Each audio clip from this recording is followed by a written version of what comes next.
हरिद्वार के सप्तऋषि आश्रम मैदान में सीएम योगी आदित्यनाथ ने केंद्रीय रक्षा मंत्री राजनाथ सिंह के साथ पद्म भूषण ब्रह्मलीन स्वामी सत्यमित्रानंद गिरी महाराज की मूर्ति का अनावरण किया। इसके साथ ही उनकी प्राण प्रतिष्ठा के धार्मिक अनुष्ठान भी संपन्न कराए गए। मुख्यमंत्री ने कहा कि उत्तर प्रदेश में अब दंगे नहीं होते, कर्फ्यू आम जनता पर नहीं बल्कि दंगाइयों पर लगता है। उन्होंने कहा कि स्पष्ट नीति और दृढ़ निर्णयों से प्रदेश की कानून व्यवस्था में बड़ा बदलाव आया है। विरासत का सम्मान हुआ, बेटी भी सुरक्षित हो गई, व्यापारी भी सुरक्षित हो गया। उत्तर प्रदेश देश की नंबर 2 की अर्थव्यवस्था के रूप में आज धमाके से अपनी यात्रा को आगे बढ़ा रहा है। मुख्यमंत्री योगी आदित्यनाथ ने कहा कि पूज्य स्वामी सत्यमित्रानंद महाराज के जीवन का मूल मंत्र परंपरा और समन्वय था, लेकिन राष्ट्रभक्ति और राष्ट्रीय मूल्यों पर उन्होंने कभी कोई समझौता नहीं किया। करुणा और मैत्री के संदेश के साथ राष्ट्र के प्रति अडिग रहना ही उनका संकल्प रहा। वैसे ही ग्राम स्वराज की जो अवधारणा है, ये केवल कोरी नहीं है। एक गांव टूटता है तो उस गांव के टूटने के साथ राष्ट्र की नींव भी हिलती है। ग्राम स्वराज की जो अवधारणा है, ये केवल कोरी नहीं है। जब गांव टूटता है तो याद रखना, एक गांव का टूटना ये केवल एक घटना नहीं है। एक गांव टूटता है तो उस गांव के टूटने के साथ राष्ट्र की नींव हिलती है। मुख्यमंत्री योगी आदित्यनाथ ने कहा कि 1982 में भारत माता मंदिर के लोकार्पण के समय देश कठिन परिस्थितियों से गुजर रहा था।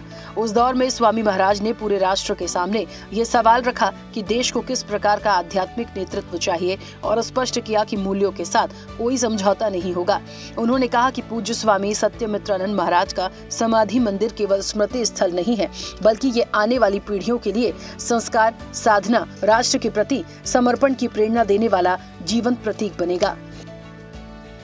मुख्यमंत्री योगी आदित्यनाथ ने उत्तराखंड के पौड़ी गढ़वाल के यमकेश्वर में इंटर कॉलेज के नवनिर्मित भवन के लोकार्पण कार्यक्रम में शिरकत की।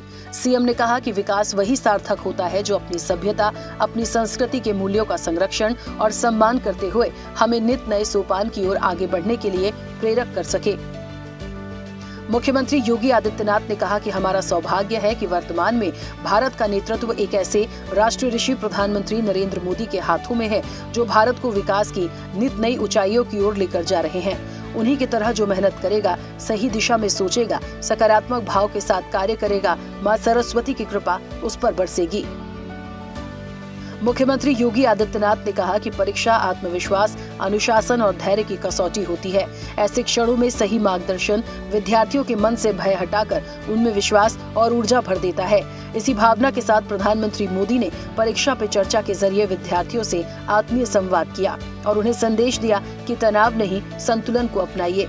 निश्चय ही ये पहल करोड़ों विद्यार्थियों के मन में नई दिशा, नई ऊर्जा और नए विश्वास का संचार करेगी।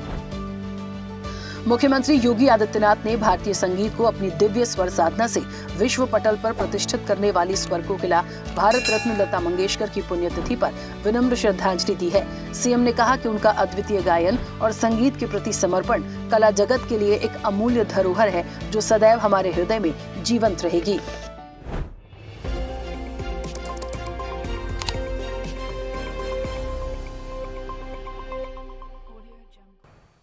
ऐसे ही वीडियोस के लिए लाइक करें, शेयर करें, फॉलो करें।